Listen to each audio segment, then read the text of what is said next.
dijelaskan oleh Bapak Agung Samudra, penjelasan secara detail dan jelas. Lalu bagaimana perasaan saya pada pertama kali ini? Saya merasa ragu kalau saya tidak mampu, kemudian takut, ada juga perasaan khawatir dan bingung. Tapi saya merasa senang sekali. Materi yang pertama yang saya pelajari adalah materi tentang mulai dari diri. Di dalam materi ini dipelajari tentang filosofi Ki Hajar Dewantara. Di sini saya menemukan pembelajaran yang sangat berarti, yaitu bagaimana tentang cara mengenali diri, menjadi guru yang berbudi pekerti baik, yang menjadi suri tauladan murid, seperti pada semboyan Ki Hajar Dewantara, Ingarsa Sukulodo Sukuni Handayani. Materi berikutnya adalah eksplorasi konsep. Dalam materi ini saya bertemu dengan Bapak Muhammad Yasin Bastami sebagai fasilitator secara daring melalui Jimmy di LMS pada tanggal 19 Maret 2024 hari Selasa. Beliau memberikan materi secara detail tentang kerangka pemikiran KHD, konsep-konsep KHD. Di sini saya menemukan banyak bahwa guru harus banyak menuntun murid sesuai dengan kodratnya. Pendidikan dan pengajaran tidak bisa dipisahkan. Pengajaran adalah bagian dari pendidikan yang merupakan proses pendidikan di dalam memberi ilmu berfaedah untuk kecakapan hidup anak secara lahir dan batin. Sedangkan pendidikan adalah memberi tuntunan terhadap segala kekuatan kodrat yang dimiliki anak agar ia mampu mencapai keselamatan dan kebahagiaan yang setinggi-tingginya, baik sebagai seorang manusia maupun sebagai seorang anggota masyarakat. Dalam eksplorasi konsep, saya juga belajar bahwa guru harus melihat kebutuhan siswa dalam hal mengajar. Seperti pada filosofi Ki Hajar Dewantara, seorang petani jagung yang menabur biji jagung tidak mungkin merawat jagung seperti merawat padi. Begitu juga sebaliknya. Jadi, guru harus memahami karakter peserta didik. Murid yang memiliki kemampuan berbeda tidak mungkin disamakan dalam hal mengajarnya. Di samping itu, guru juga harus mengajar sesuai dengan kodrat alam dan kodrat zaman, dan juga tak lupa dengan asas trikon, yaitu continue, convergent, concentration. Maksud dari continue adalah pendidikan menuntun anak dengan perencanaan dan pengembangan yang berkesinambungan. Convergent, pendidikan menuntun anak dengan pemikiran yang lebih terbuka dari segala sumber. Konsentris, pendidik menuntun anak dengan berdasarkan pada kepribadian, karakter, dan budaya sendiri.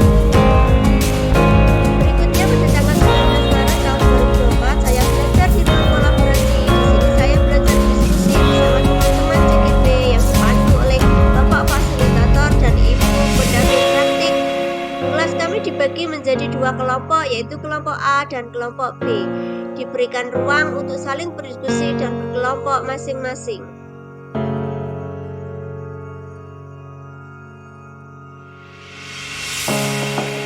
Pertemuan berikutnya pada tanggal 21 Maret hari Kamis, saya dan teman-teman CGP kelompok mempresentasikan hasil diskusi kelompok tentang pegangan, dan begitu juga dengan kelompok B, mereka mengangkat tema diskusi tentang budaya nyadran.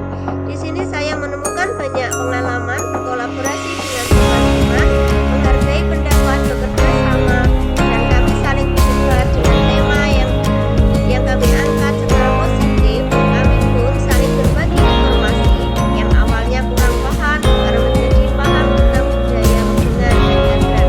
Sekarang jadi lebih paham tentang budaya di daerah sekitar kita.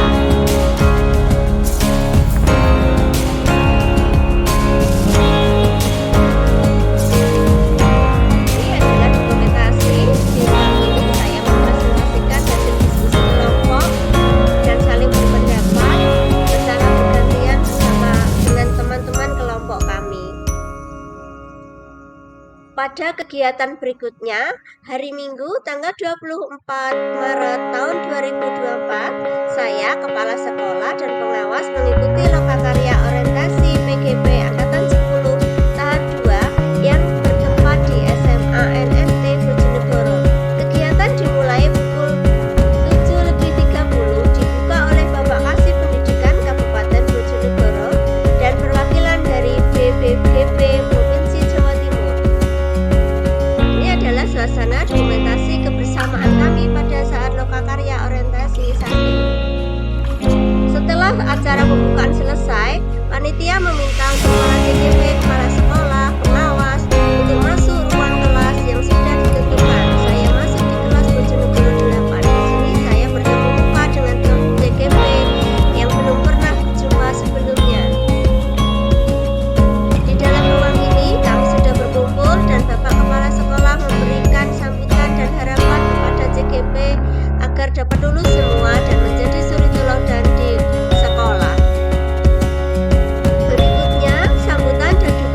mempelajari modul 1.1, saya akan memperbaiki praktik pembelajaran saya yang berpusat kepada murid dan menyesuaikan kebutuhan murid sehingga pembelajaran menjadi pembelajaran bermakna dan menyenangkan.